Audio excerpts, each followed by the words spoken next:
Hey everyone, welcome back to the Maverick channel. Now here we try to talk about cryptocurrencies, we try to see where the trends are going, we try to look at the money and the capital, where the investment is. We mostly focus on Fetch.AI, but sometimes we talk about Bitcoin, Ethereum, XRP, Chainlink, anything else, Solana. I haven't talked about Cardano yet, but we talk about a range of cryptocurrencies, not because we like or hate them, but because there's some news that we think is important, or that I think is important and would be vital to me and hence vital to you. So there's one time when I did a video about synthetic assets. I really went out there to do some research about how, looking for the next trend, because we realized this trend that really sparked off the 2021 bull market, apart from the Bitcoin halving that happened in 2020. So normally a few months after that, it's sort of acts as a catalyst, or that avalanche that just slumps into this Bitcoin valley and raises it up. So usually it's the halving that does that.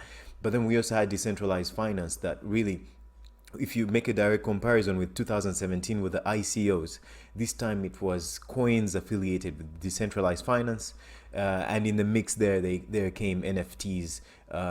Virtual worlds got mixed in there, but not so clearly, but mostly decentralized finance and tokens and ecosystems around that.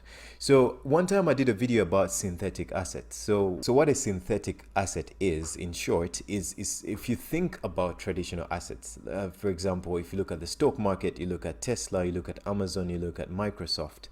In a nutshell, if you were to bring those assets onto a blockchain system or a distributed ledger system and make them blockchain based or make them decentralized, such that I can just pop up my Ethereum Web3 wallet or any other Web3 wallet on my browser, I can log into your website and I can trade those assets 24/7, 360 days a year, no weekends lock, no bank holidays, just constant, decentralized, floating in there, liquid, anyone can trade at any time. So bringing those other traditional assets, so it can also go into commodities, but it's also derivatives as a whole.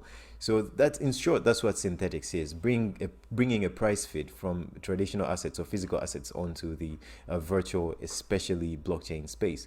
So the reason why I'm emphasizing on that is that I'm seeing synthetics as a prediction of something that might lead the next bull run, at least one of those things.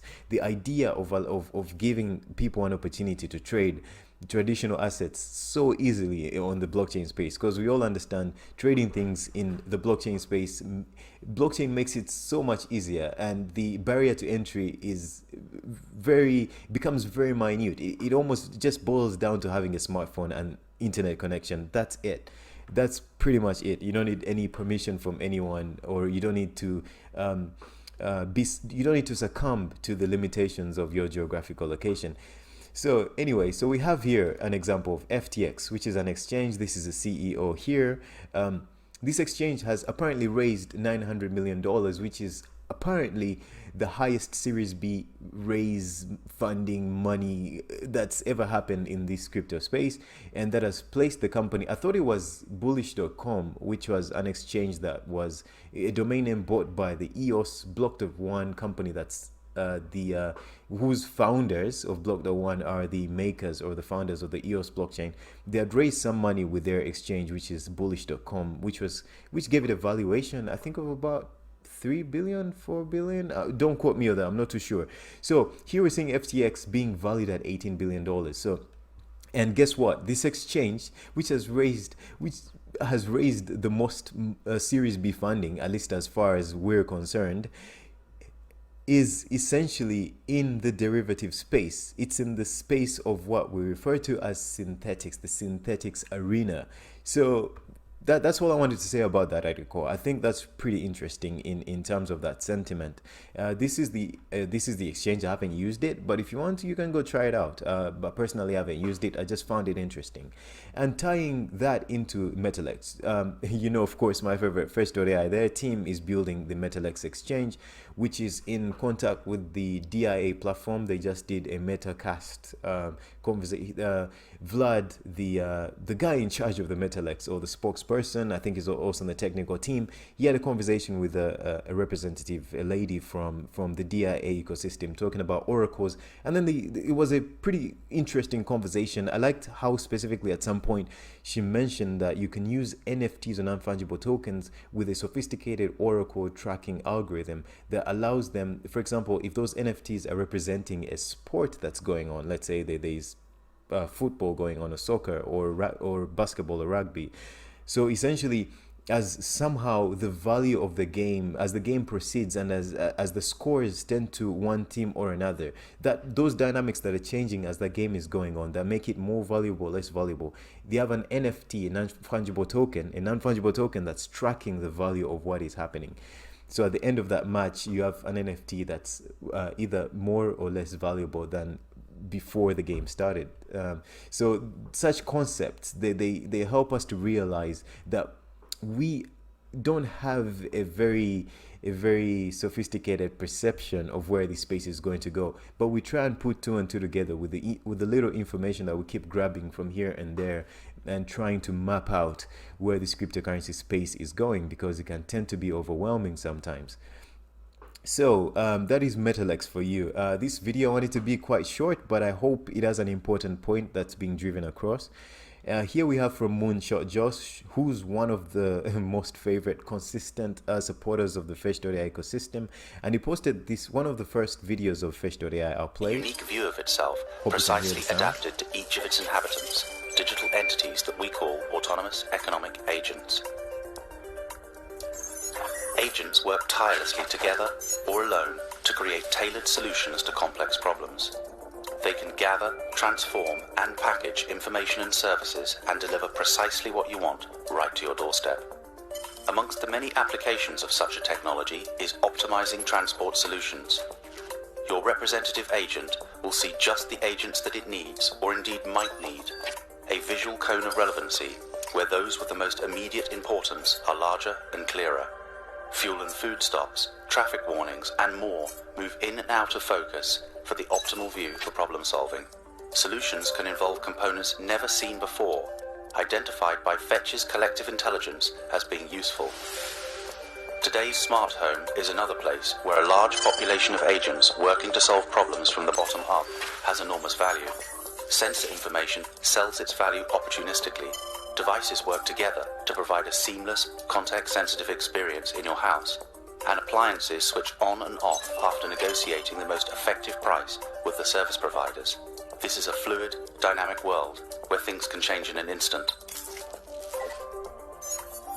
This is a Fetch world.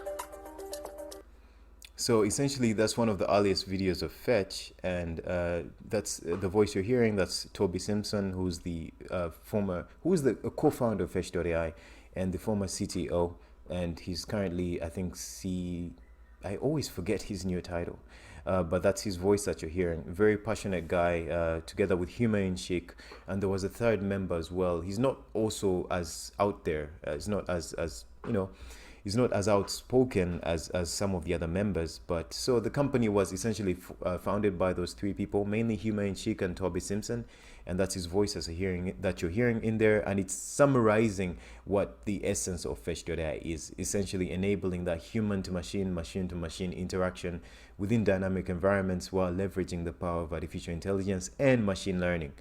So that is it about that tweet. And then the last update I want to inform you guys about was there's a like 1 day, or just give or take a few hours, T-minus 2 days that was posted yesterday, days for the crowdcast on smart manufacturing with Festo Global and Cambridge University. Oh my God, I actually hadn't read this properly. So a few days ago, I made a video summary about this Festo Global and Cambridge University, the partnership with Fetch.AI, and I clipped in some videos of one of the experiments Festo did a few months ago, really testing out the Fetch.AI network before it had even evolved to the way it is today.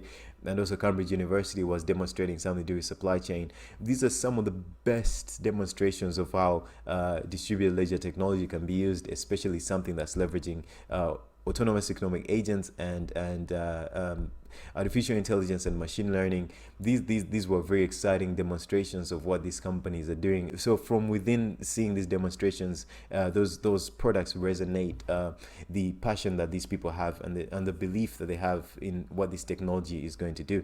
So the speakers are going to be Maria Minarikova, who's the director of business development at Fetch.AI, and Edward Grun, excuse me if I've not pronounced the name properly, blockchain and DLT led at Festo, and James Lloyd, graduate University of Cambridge University. And the last tweet we see here, Maria Minarikova, the director of business development, further elaborating on what is going to happen. Combining the power of AI with blockchain, our goal is to transform the existing manufacturing control system and supply chain, delivering a scalable solution for the 21st century and beyond.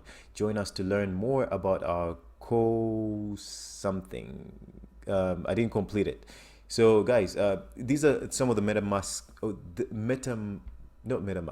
these are some of the meta casts that are carried out by Fetch.AI and their team. They normally have these conversations with the people they're dealing with, and okay, I can open it up quite fast. So that is what is going on. That's what's going on. That's an update on what is going on in cryptocurrency and where I think things are going, at least in the synthetic space, and a little update on what is going on with Fetch.AI and what to expect. I'm still extremely bullish on Fetch.AI and their technology, not just on the price of the token, but that comes with demand, and we can't put the cart before the horse.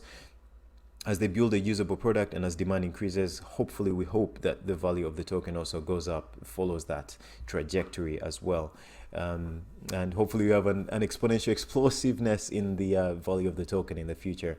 But I digress, because I don't like, I try to refrain from talking about price. So guys, hope you enjoyed the video today. Hope to see you on the next one. Take care. Bye-bye.